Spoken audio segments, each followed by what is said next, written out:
Education helps bring you the latest updates and stories.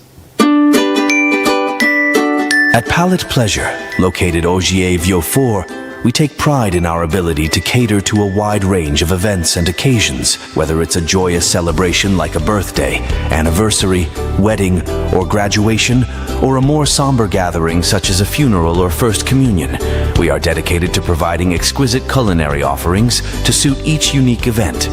Our diverse menu includes offerings such as funeral treat boxes and treat boxes for all other occasions, ensuring that we can provide comfort and support during difficult times, as well as enhance the festivities during happier moments. In addition, we offer prepackaged meals designed for all occasions, ensuring that the food at your event is not only delicious but also convenient. Call us today at 75-873-3365 for your finger-licking and palatable foods.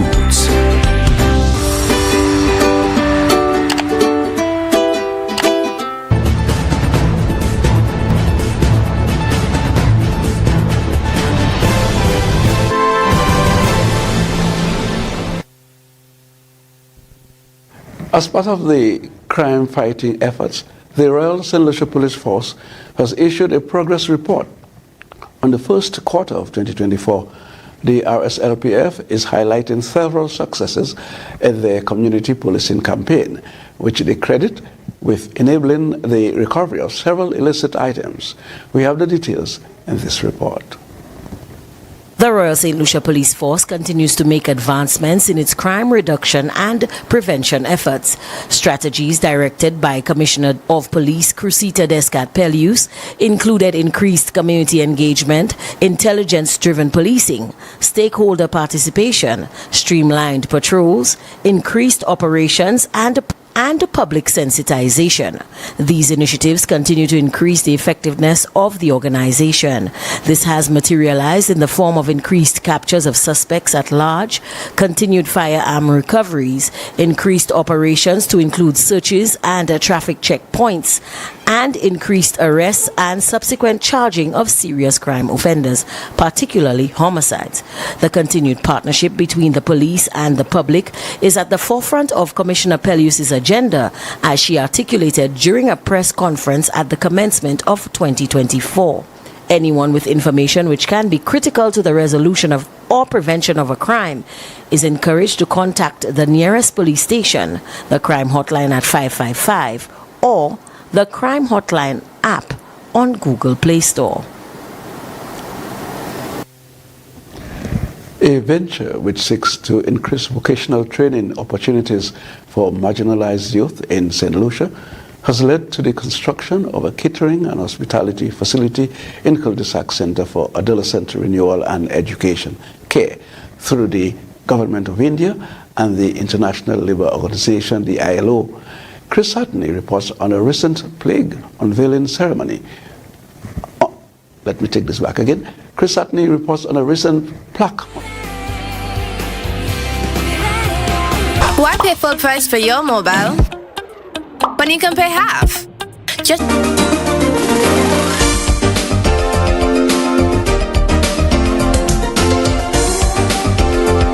with the approval of a proposal for the project in 2018. The International Labour Organization ILO Decent Work Team and Office for the Caribbean managed the project, which is supported by the India UN Development Partnership Fund via the United Nations Office for South-South Cooperation. It aims to expand vocational training possibilities for marginalized adolescents in St. Lucia.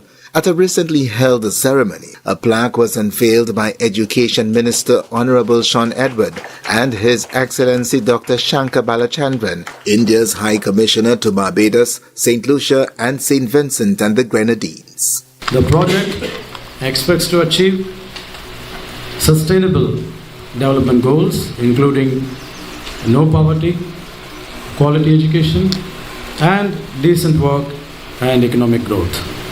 The marginalized youth will use opportunities provided through the upgradation of the skills in this institute to obtain better employment or to be self-employed, which would add to their own and by extension the country's economic growth.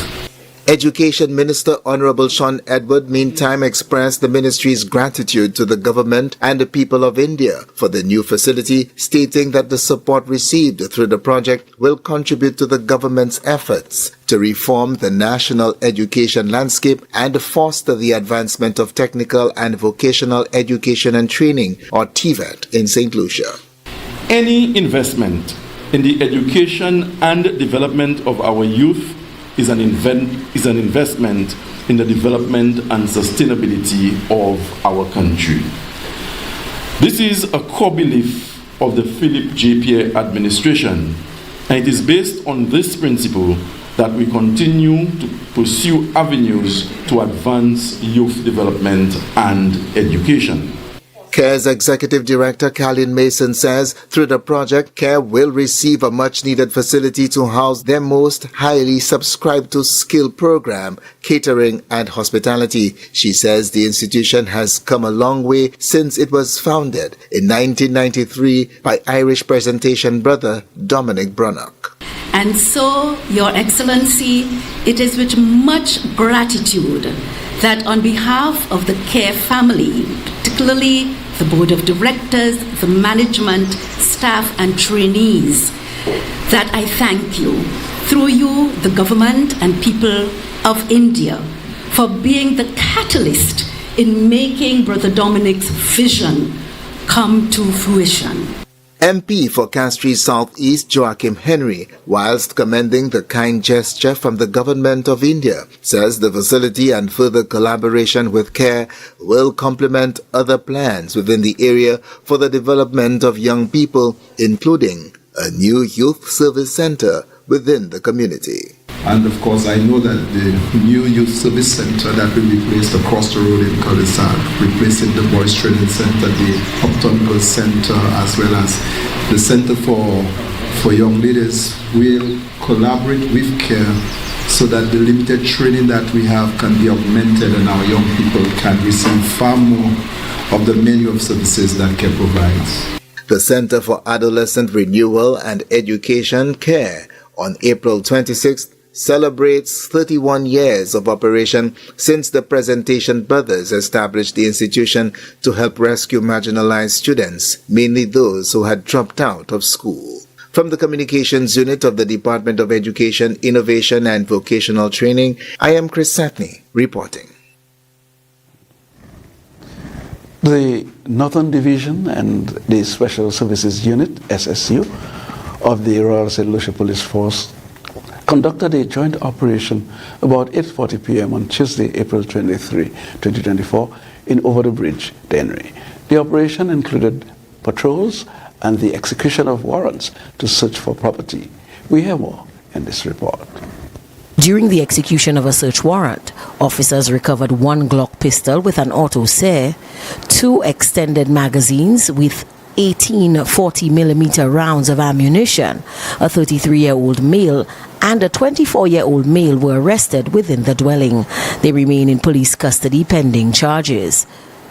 Superintendent of Police Stephen Victorin, officer with responsibility for the Northern Division, in the absence of Assistant Commissioner of Police Elvis Thomas, who is currently out of state on police training, commended the officers for their efforts. As the commander of the exercise, he stated that despite the duration of the operation, officers remained committed to the goal of recovering lethal weapons, unlawfully in possession of individuals who posed a danger to the general public. He stated that given the capacity of the weapon, with the accessories seized by officers, many lives could have been lost in a single encounter.